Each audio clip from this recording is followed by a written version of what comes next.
Dans le thème mouvement et interaction du programme de physique en terminale, nous allons ici développer la description d'un mouvement. Pour aborder ce cours, il est indispensable de maîtriser le vocabulaire associé à la trajectoire d'un objet. Un mouvement peut être en ligne droite, on le qualifiera de rectiligne. Il peut être en forme de cercle, on l'appellera un mouvement circulaire. Et il peut être de forme quelconque, à ce moment-là, le qualificatif sera curviligne. La vitesse est représentée par un vecteur orienté dans le sens du déplacement. Son point d'application est le centre de gravité de l'objet en mouvement et sa direction est tangente à la trajectoire.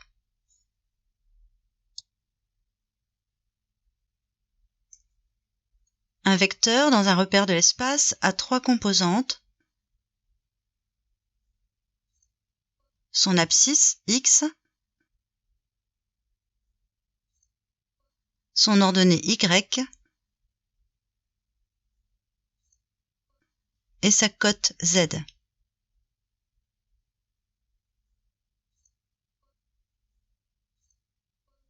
La norme du vecteur OM est égale à racine carrée de x au carré plus y carré plus z carré.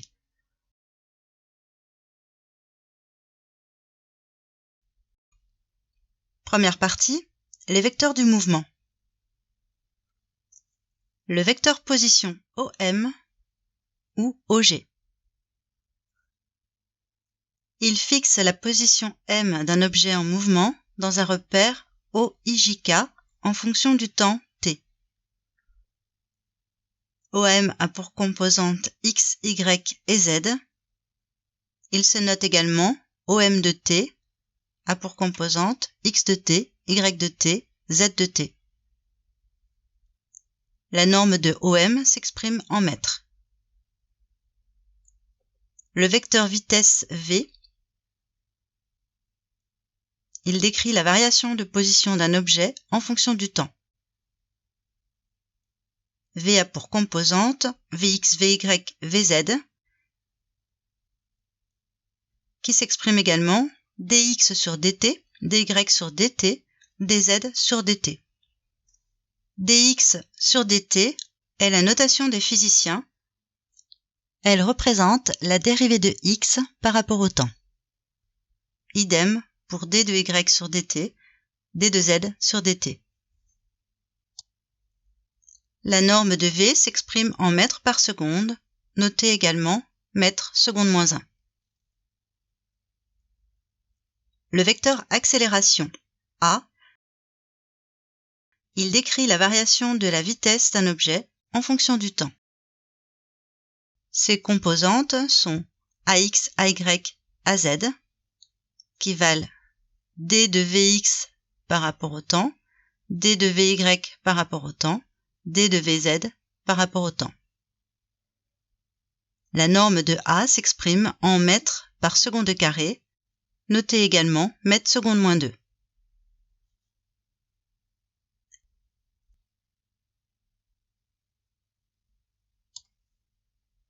Deuxième partie, le repère de Freinet. Dans le cas particulier d'un mouvement circulaire, on utilise un repère local dont l'origine et les vecteurs unitaires, τ et n, se déplacent avec l'objet. τ est le vecteur unitaire tangent à la trajectoire et dans le sens du déplacement. N est le vecteur unitaire orthogonal à τ et dirigé vers l'intérieur de la courbe. Dans le cas d'un mouvement circulaire, le vecteur vitesse est collinéaire à τ. Le vecteur vitesse a pour composantes v et 0. Et le vecteur accélération a deux composantes, une accélération tangentielle et une accélération normale. Avec accélération tangentielle égale à d de v sur dt et accélération normale égale v carré sur r.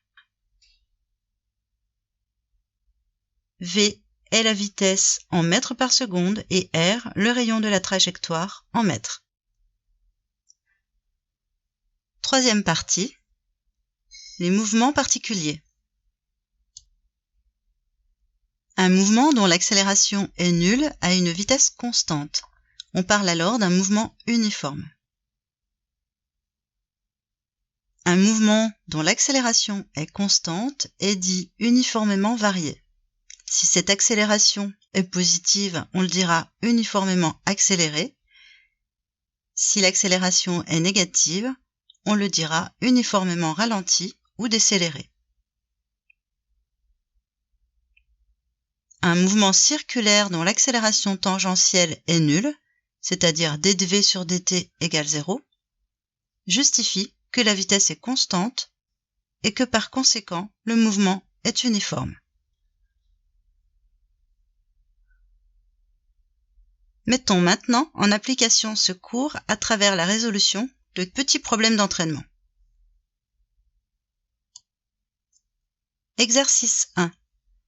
Un mobile a un mouvement plan défini par x égale t-1, y égale 2t²-1.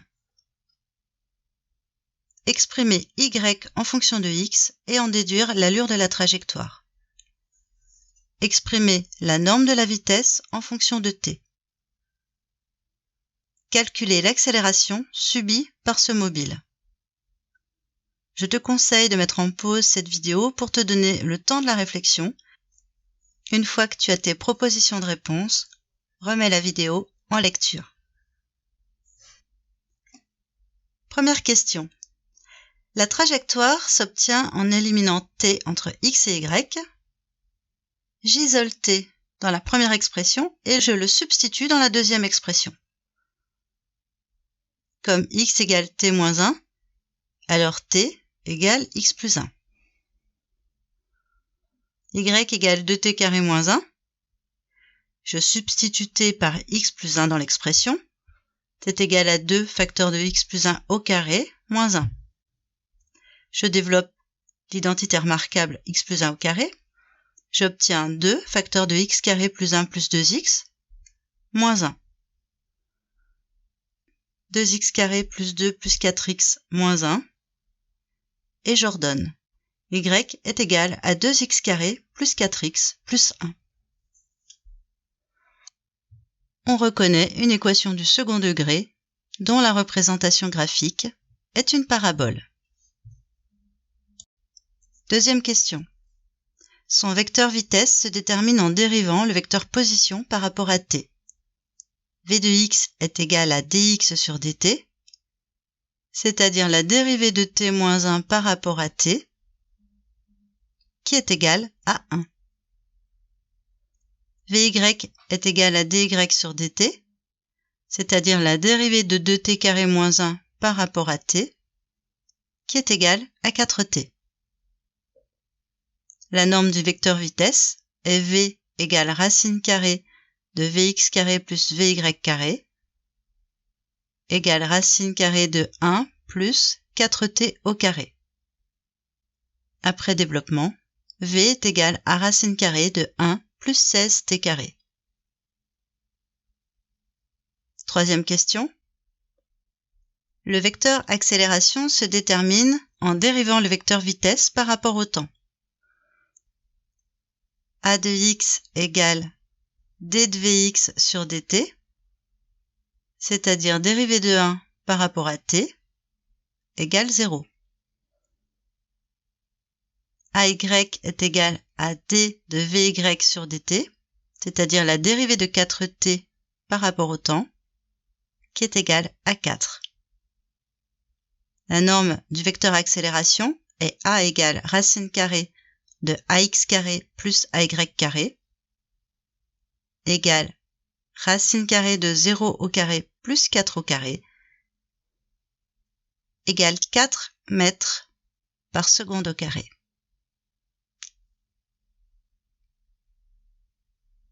Exercice 2. Un mobile ponctuel décrit une trajectoire circulaire de rayon r égale 0,30 m d'un mouvement uniforme dont la période est t égale 9 secondes. Quelles sont sa vitesse et son accélération?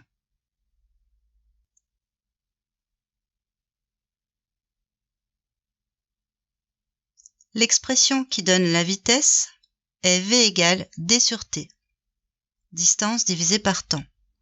Ici, la distance parcourue par ce mobile qui décrit une trajectoire circulaire est égale à 2 πr pendant le temps d'une période. V est donc égal à 2 πr divisé par grand T. Application numérique, 2 fois pi fois 0,30 divisé par 9. La valeur approchée de cette vitesse est 0,21 mètres par seconde. Le résultat est donné avec 2 chiffres significatifs. Si tu as besoin de révision sur le nombre de chiffres significatifs à accorder à un résultat, je te conseille de visionner cette vidéo intitulée Séquence 2. Le mouvement est uniforme, donc l'accélération tangentielle est à taux égal dv sur dt égale 0. Seule l'accélération normale prend une valeur. AN est égal à v carré sur r. L'application numérique nous donne 0,21 au carré divisé par 0,30. Ici encore, l'arrondi va se faire avec 2 chiffres significatifs. L'accélération normale est environ égale à 0,013 mètres par seconde au carré. Si tu souhaites en savoir plus sur la deuxième loi de Newton, le mouvement dans un champ uniforme ou sur l'écoulement d'un fluide, tu trouveras ton bonheur sur ma chaîne. N'oublie pas de t'abonner et d'activer la cloche. Je te souhaite bon courage et te dis à bientôt.